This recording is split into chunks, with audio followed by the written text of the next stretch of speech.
Hey, it's winter time. It's New Hampshire. It's kind of cold out here, and I want to show you something. I want to show you something that's gonna help you out, which save you some money and some aggravation. And it's pretty basic. I know everybody changes the battery now and then. The battery goes dead, and you have a problem with the battery. And the proper way to do that is to hook up an auxiliary uh, power source. If you're gonna pull the battery out and plug it into your cigarette lighter, then pull your battery out that way. But if you don't do that, if you just pull the battery, you're going to lose the your programs and your radio. You're pre-programmed, and in some cases the radio itself won't work. And in this particular truck, this '08 Dodge Ram, if you pull the battery on this without putting an auxiliary power source to it, you're going to end up with no radio. It's not going to work for you. So I went online. I did that. That happened to me.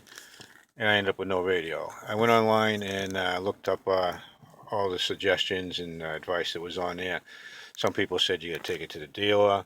Some people said that the dealer will have to take the radio out of the dash to find a number behind it, reprogram it. He's going to charge you $150 or $35 to reprogram it and $150 to pull it out. Somebody else said you got to replace the whole radio, and the radio costs like $300 in this thing, so it's going to cost you $300. Another guy said disconnect the positive battery cable and wait 2 hours. Another guy said disconnect the negative one, wait 2 hours. Another one said pull the fuse and disconnect both cables, wait 2 hours. Somebody else said disconnect all that and wait all night long, then come back in the morning, put it back together, and turn on your radio and it'll work. And I wasn't buying none of that because I know enough. I know electronics don't take all night long to reset. I've never heard of that. That's insane. But anyway, so I decided I would come out and try playing around with it because electronics are funny like that. You can hold two things down at the same time, just like on your phone to make a screenshot.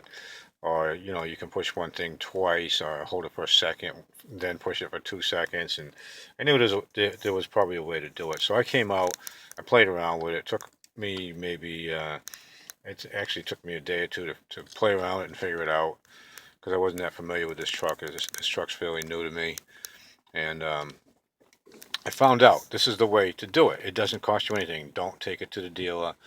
Don't panic. Don't be looking for codes. Normally, when a radio needs a code, it says locked out anyways. If it doesn't say locked out, you don't need a code. Um, all you have to do is take your key, you know, put it in the ignition, turn it backwards to accessory, and then turn on your radio, and your radio will come on. Your radio will read the VIN number in that mode of the vehicle that it's in and confirm that it's in the proper vehicle, the vehicle that it was originally installed in. And then it's happy and it works for you. Do the same thing with your CD player because what happened to me was I came out here one night, put it in the key and accessory, and then turned on the CD player, and it was playing. I had music coming out of it. I figured, okay, cool, I fixed it. I went back in the house and I told everybody, hey, I fixed the problem. Then I come out the next day, get in the truck, and turn on the radio, and there's no radio. The radio didn't work. I said, oh man, I guess I didn't fix it.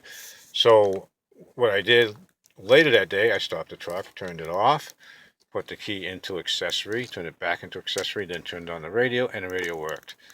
So that's what you have to do. It's weird how you have to do both those two functions, but you do if you want them to both work. And it's that simple. That way, you can just do it. That simple. Save your money, man. Don't take it to a dealer. Don't pay a tech to do what you can do yourself in 10 seconds. Why spend hundreds of dollars for something you can do free for yourself in 10 seconds? So I just wanted to pass that on to you because that's what I'm about saving money and aggravation. And I do have some more videos coming up, similar videos that'll save you time and aggravation also, and money especially. I have a couple real good ones that I'll be doing soon. Uh, But for now, that's the thing with the radio. Like I say, if you don't do it the way you're supposed to do it, in most new cars, that's how you have to do it. You have to keep the power in the system. If you don't do that, then you'll lose a lot of stuff and have to reprogram it. And that's how you do it. You don't need a special code number or anything. You don't have to panic and call the dealership or go through all your paperwork and try to find a code. Sometimes there's a code inside the glove compartment. You don't need any of that. Just do what I said, and you have your radio and your CD player back, and you know, you can keep your money.